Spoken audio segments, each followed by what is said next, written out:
two more benefits of humour, ladies and gentlemen, are actually lessons I've learned almost by accident over the years, and I want to share them with you in some details. Now, last year, this is probably my favourite event that's ever happened at a conference that I've emceed. Last year I was emceeing an event called the Australasian Osseointegration Society Conference. Now, for those of you who, like me when I was booked, had no idea what osseointegration is, it's dentists who specialise in teeth implants. Now, what I didn't know, but I was told then, is that these are the dentists that other dentists consider to be dull and unexcitable.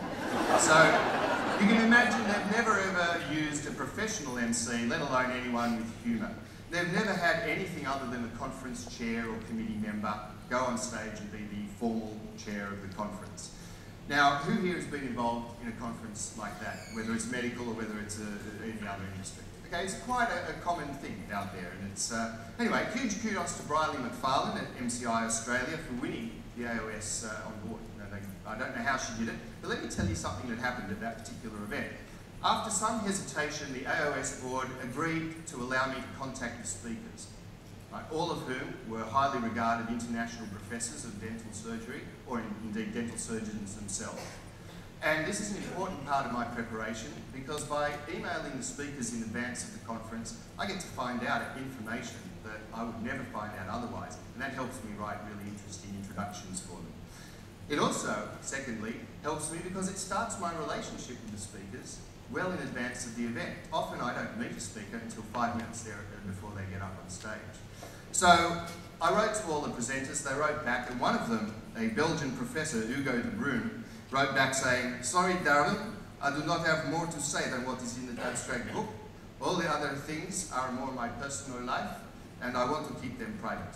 We are not used to these amusement acts in Europe." Now you're going, ooh, but to me that was a brilliant answer, because I knew to be gentle, very gentle, with Professor de Bruin in my introduction. I'll read you a little bit of it, okay? So just imagine that you're dentists.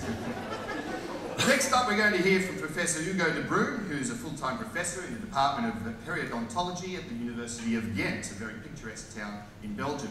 He's also the chairman of the Department of Periodontology and Oral Implantology at the University Hospital, also in Ghent. And he is very, very polite. In other words, he is a gentleman, and a gentleman. So, gentle things like that. And at the end, I finished by saying, "Ladies and gentlemen, please welcome to the stage the most famous person to come out of Belgium since Plastic Bertrand brought us Saplan pour moi in 1982, Professor Hugo de Bruin." Now, guess what happened next? Okay? For sting music to accompany him to the stage, I chose that song, Saplan pour moi. Now, some people need a reminder, some are too young to remember, but there's Plastic Bertrand, and here comes the song.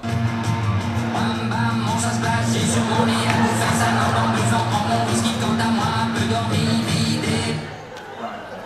So it wasn't a light melody. The audience, who were trained by me early in an event to actually clap, put a little effort into the clapping, clap in time to music that I select to play for speakers as they come to the stage, and to cheer, and if they feel like it, to chant their name. They were playing along beautifully. They were clapping in time to the music, and they were chanting, "Hugo, Hugo." And Professor Hugo came to the stage amongst all of this atmosphere and energy, and against every single indication that he'd given in the lead-up, this conservative appearing 50-something-year-old Belgian dental professor came bounding onto the stage, singing every single one of them.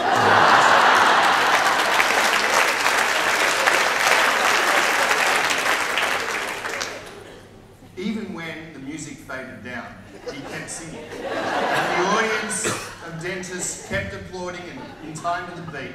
And when he finished, the ovation, the applause, the atmosphere, I would go so far as to say that not only at no dental conference ever held in the world, but at any medical conference, was there this kind of atmosphere at the start of a presentation on medical procedures.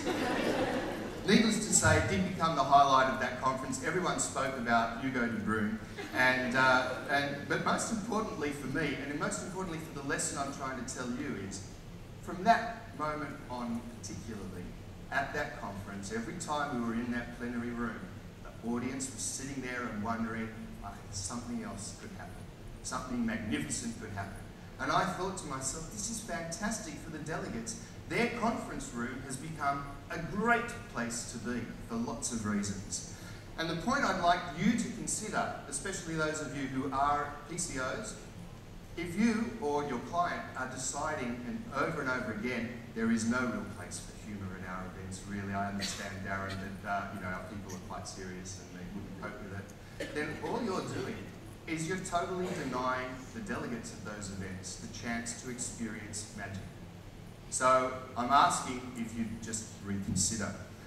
After the event, the chairman of the conference wrote to me and he said, congratulated me and thanked me, and he said, most notably, that one of the most reclusive of all is Hugo de Bruyne, who was so enamoured with the whole exercise that he gave his intellectual property to the delegates free of charge. That is basically unheard of, he said. And reports we had back from delegates were all positive, even from the most vocal of our early conscientious objectors. Obviously, there are people who aren't prepared initially for comedy or for humour or to have a good time, but they were won over. And I didn't realise the effect that it would have. So sometimes humour can have unexpected results. That's one of those last two lessons I wanted to give you. The other one is sometimes unexpected events can benefit from humour. And just very quickly, I was emceeing a black tie dinner about 18 months ago in the healthcare sector, and something happened on stage which severely soured the mood in the room. Have a look, and I don't know, we don't really need the volume too high, but I'm just off screen a little. Yes, okay, there you go. So I have to explain my own joke.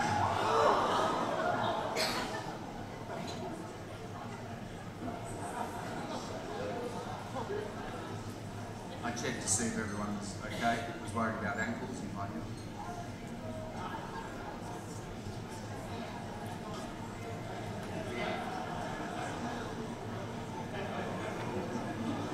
Don't worry, folks. It's just stage they're going through.